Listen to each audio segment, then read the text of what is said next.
Hola compañeros, ¿cómo se encuentran? Este va a ser el último video acerca de funciones de transferencias y sus aplicaciones. En este caso se va a hablar acerca de la resonancia en circuitos eléctricos.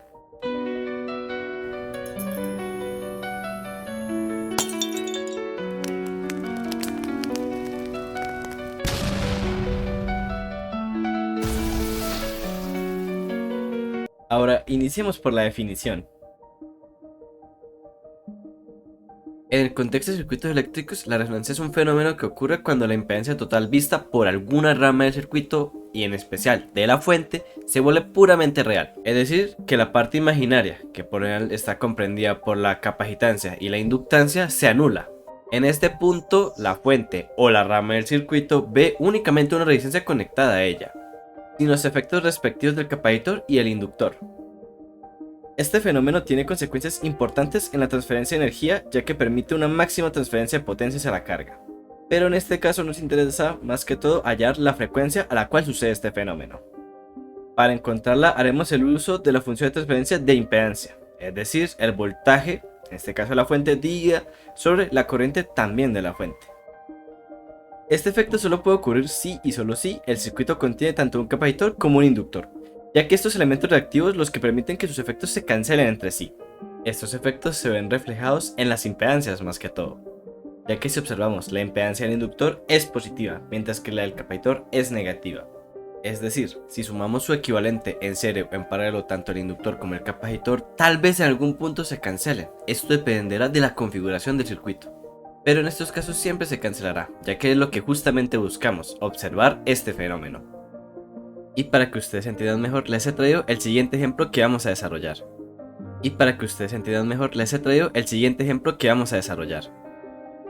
Hallemos la corriente que pasa por la fuente. En este caso se observa que la fuente está en serie con todos los elementos, por ende la corriente que pasa por ella va a ser exactamente la misma que pase por la resistencia, el capacitor y el inductor. Realicemos una malla. Para resolver esto vamos a realizar una malla. Ahora sumemos los voltajes que pasan por la malla. Ahora recordemos cuánto es el voltaje en una resistencia, en un capacitor y en un inductor. Las variables ZC y ZL representan las impedancias, aún no las voy a reemplazar, quiero hacer un poco de álgebra. Ahora reemplacemos estos valores en la ecuación anterior.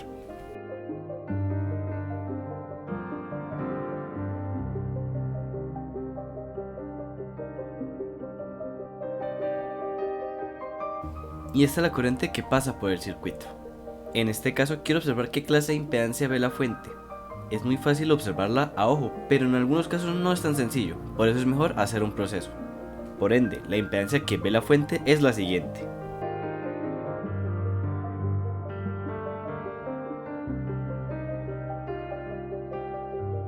Ahora sí, reemplacemos las impedancias.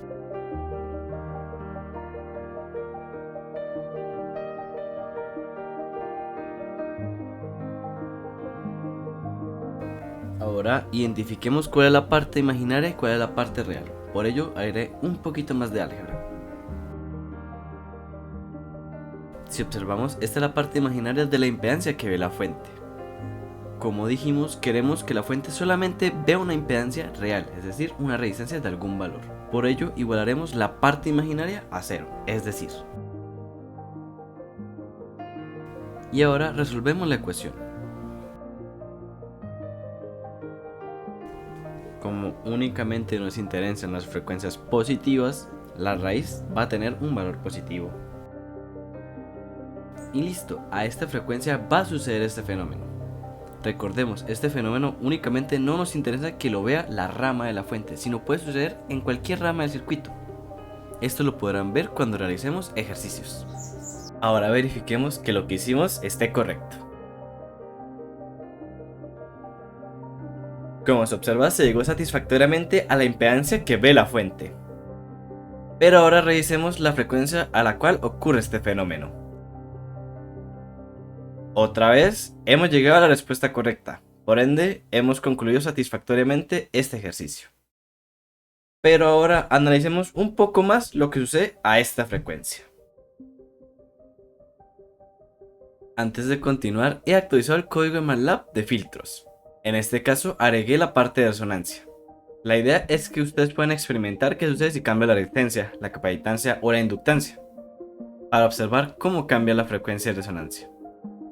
Tal vez aumente o tal vez disminuya. La idea es que ustedes prueben y observen qué sucede en cada momento.